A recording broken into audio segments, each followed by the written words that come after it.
Inovasi kerajinan bambu. Inovasi kerajinan bambu merupakan inovasi yang kami pilih berdasarkan memanfaatkan kerajinan yang bahannya dapat ditemukan di sekitar dan dapat diinovasikan menjadi barang yang bernilai. Usaha ini dipilih karena kerajinan bambu sendiri termasuk tanaman mudah tumbuh di daerah tropis. Kegunaannya pun sangat beragam karena memang tekstur kayu yang dihasilkan juga sangat lentur dan mudah untuk dikreasikan. Hal ini menjadikan bambu memiliki nilai tambah dan nilai guna tinggi. Jenis bambu yang digunakan dan banyak tumbuh di sekitar desa pun beragam. Ada bambu Jawa yang agak tebal serat kayunya, bambu apus yang agak kecil diameternya, bambu petung yang memiliki diameter paling besar namun tipis kayunya, ada juga bambu ori yang kayunya agak ulet. Jenis-jenis bambu tersebut juga menentukan dibuat apa nantinya bagi pengrajin. Dan tujuan dari pembuatan video ini adalah inovasi kerajinan dari bambu yang ternyata dapat dikreasikan dalam berbagai bentuk dan kegunaan. Hasil kerajinan ini dipasarkan di berbagai online shop dan media sosial, serta kami terbuka untuk para investor yang ingin berkeinginan untuk bergabung dan bekerja sama dengan kami untuk menjadikan ide kreatif kerajinan bambu ini dapat maju dan berkembang lebih baik lagi. Dan inovasi dari kerajinan bambu ini memiliki beragam macam ide kreatif. Maka dari itu kelompok kami memilih kerajinan bambu sebagai objek ekonomi kreatif yang kami pilih. Dalam ekonomi kreatif inovasi dari kerajinan bambu, kami memilih kerajinan bambu dengan membuat sedotan dari bambu, asbak rokok dari bambu, dan gelas dari bambu. Memilih 3 objek bentuk tersebut karena barang tersebut merupakan barang-barang yang sering kita jumpai dan barang yang sering kita jumpai dan barang yang sering dipakai dalam keseharian. Barang tersebut juga memiliki kegunaan yang sangat baik dan ramah lingkungan. Ide kreatif. Dengan cara apa memperoleh ide kreatif ini? Apakah barang tersebut bernilai di pasaran? Dan bagaimana kelompok memanfaatkan ide kreatif tersebut? Jadi dalam pertanyaan tadi dijawab, ide kreatif ini kami peroleh dengan cara melihat peluang yang ada saat ini. Karena dalam ide kreatif yang kami pilih merupakan memanfaatkan barang yang terlihat biasa ternyata dapat bernilai baik di pasaran. Ide kreatif yang kami pilih adalah inovasi kerajinan bambu. Pertanyaan yang kedua, inovasi kerajinan bambu ini bernilai baik di pasar karena dari kerajinan bambu ini dapat dikreasikan berbagai macam kerajinan yang dapat dihasilkan. Kerajinan tersebut dapat bernilai tinggi di pasaran tergantung dengan kerajinan apa yang dibuat. Dan pertanyaan ketiga, dalam memanfaatkan ide kreatif ini, kelompok kami memilih kerajinan bambu ini karena memiliki manfaat dalam bahan dengan menggunakan bambu yang merupakan ramah lingkungan dan manfaat dari hasil kerajinan bambu itu sendiri yang bernilai baik di pasaran. Ya, di sini ada ide kreatif kerajinan bambu. Dalam hal ini, ide kreatif yang dipilih dalam hal inovasi dari kerajinan bambu ini adalah gelas dan bambu, sedotan dari bambu, asbak dari bambu. Produk tersebut merupakan produk yang memiliki nilai kegunaan karena produk ini yang kita gunakan sehari-hari. Dalam masa pandemi ini merupakan peluang juga yang kami manfaatkan. Masa pandemi ini, kebutuhan produk gelas dan sedotan dari bambu ini menarik perhatian konsumen karena di masa yang sekarang produk ini harus dipunyai oleh masing-masing individu dalam menjaga kesehatan dan kebersihan.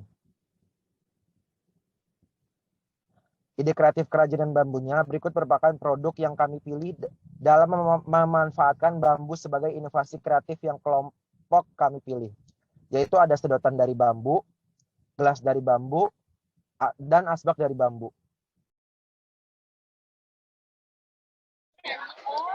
Di sini ada BMC-nya atau bisnis model kanvas dari kerajinan bambu. Biasanya itu problemnya customer udah banyak beralih beli barang import yang menurut kualitasnya lebih bagus dari produk lokal.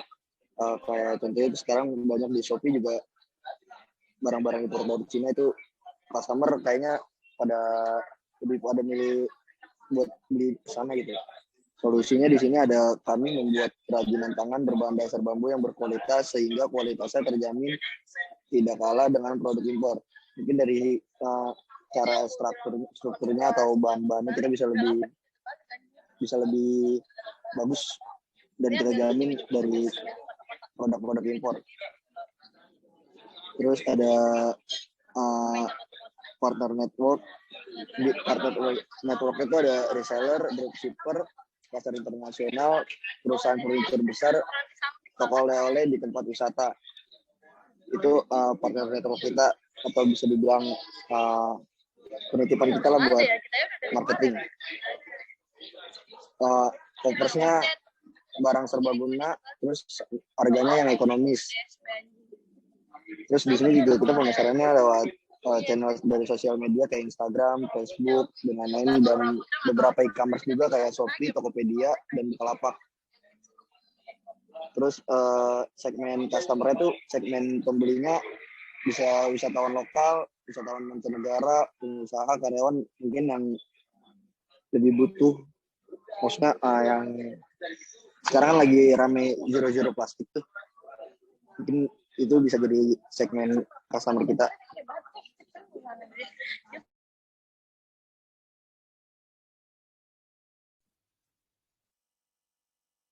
Oke, selanjutnya bagaimana sih perilaku efektif organisasi dalam mempraktikkan ide kreatif tersebut?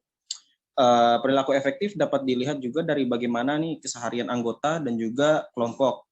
Dari kelompok kami melihat banyaknya orang Indonesia yang cenderung memilih barang atau kerajinan yang dari import dari luar negeri dan juga dengan alasan kualitas yang terjamin dan bagus. Maka dari itu, dari kelompok kami ini ingin berinovasi membuat kerajinan tangan lokal yang terbuat dari bambu dengan kualitas juga nggak kalah dengan produk luar negeri. Sehingga dari produk tersebut secara tidak langsung kita bisa mengenalkan kepada dunia di luar. Oke, selanjutnya analisis pemasaran. Dari analisis pemasaran ini ada 4P ya, dari produk, price, place, dan promotion. Yang pertama ada produk. Dari produknya yang tersendiri ini direncanakan untuk diproduksi dari kerajinan bambu yang diolah menjadi sedotan dan juga asbak rokok dan juga gelas. Dari bambu yang gelas dari bambu yang telah diproduksi akan dipasarkan dengan dikemas dalam plastik untuk melindungi kualitas produk tersebut. Dari sedotan bambu, asbak rokok, dan dari gelas bambu lainnya dibuat dari bahan bambu yang berkualitas sehingga membuat orang yang membeli bangga dengan produk buatan UMKM atau produk dalam negeri. Dan dari place di sini lokasi atau distribusinya itu berlokasi di Bandung, Jawa Barat, dan sasaran dari produk kerajinan bambu ini adalah turis dan juga turis yang menyukai kerajinan tangan. Tempat penjualan juga melalui bisa e-commerce seperti Shopee atau Tokopedia. Dan harganya itu sendiri, price penentu harga jual juga dilakukan dengan cara menghitung biaya produksi ditambah biaya lainnya yang tergantung dengan langka atau tidaknya bambu yang berkualitas. Adapun range harga di kisaran antara 5.000 sampai 10.000. Dan selanjutnya itu di promotion atau promosi bisa dilakukan untuk promosi bisa dilakukan dengan mengenalkan produk ini kepada konsumen. Promosi juga dilakukan untuk produk melalui Instagram, Facebook, dan juga WhatsApp, serta e-commerce seperti Shopee dan Tokopedia.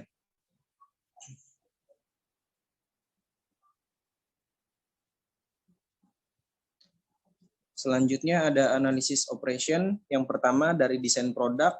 Dari desain produk ini sendiri memiliki ciri khas yang menandakan produk ini dilakukan dengan cara homemade dengan tangan sendiri dan memiliki ciri-ciri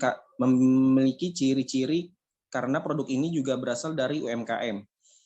Dan kedua, proses produksi. Alat yang dibutuhkan untuk proses produksi ini alat kerajinan sedotan bambu dan juga cara membuat kerajinan sedotan bambunya seperti apa, dan juga ada alat membuat kerajinan asbak rokok.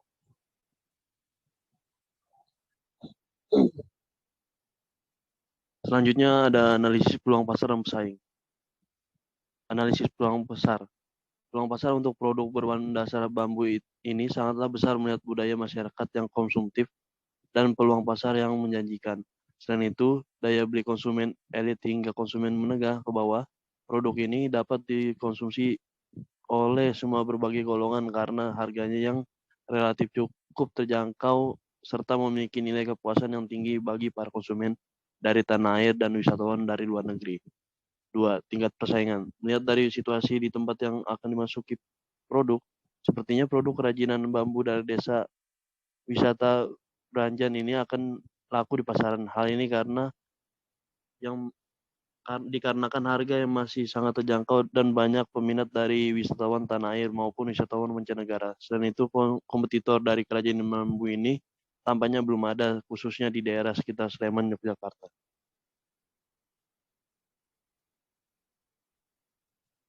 Selanjutnya ada ide kreatif analisis SWOT.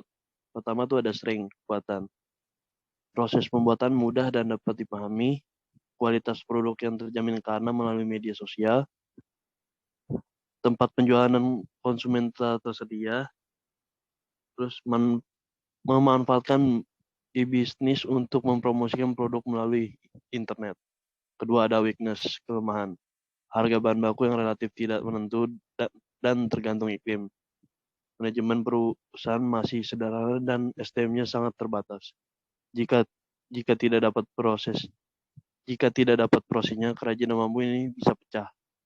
Tidak mempunyai dana investasi atau modal mengingat biaya produksi yang cukup mahal. Proses produksi bentrok dengan jadwal kuliah karena di antara mereka ada yang masih aktif kuliah. Ketiga, opportunities, peluang. Pertama ada pertumbuhan pasar dimungkinkan meningkat.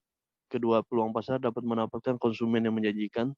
3, belum ada pesaing khususnya untuk pemasaran di kampus. Keempat, keterbukaan untuk menggunakan teknologi baru ke depannya untuk membuat kemajuan besar di bidang produksi khususnya. Kelima, peluang untuk mengekspor kerajinan ini sangatlah besar. Nah, terakhir ada threats, ancaman. Selera konsumen yang selalu berubah-ubah yang mempunyai pengaruh yang besar terhadap pembelian produk. Kedua, kurangnya pasokan bambu yang berkualitas karena faktor cuaca. Dan terakhir, munculnya pesaing baru yang mempunyai inovasi berbeda.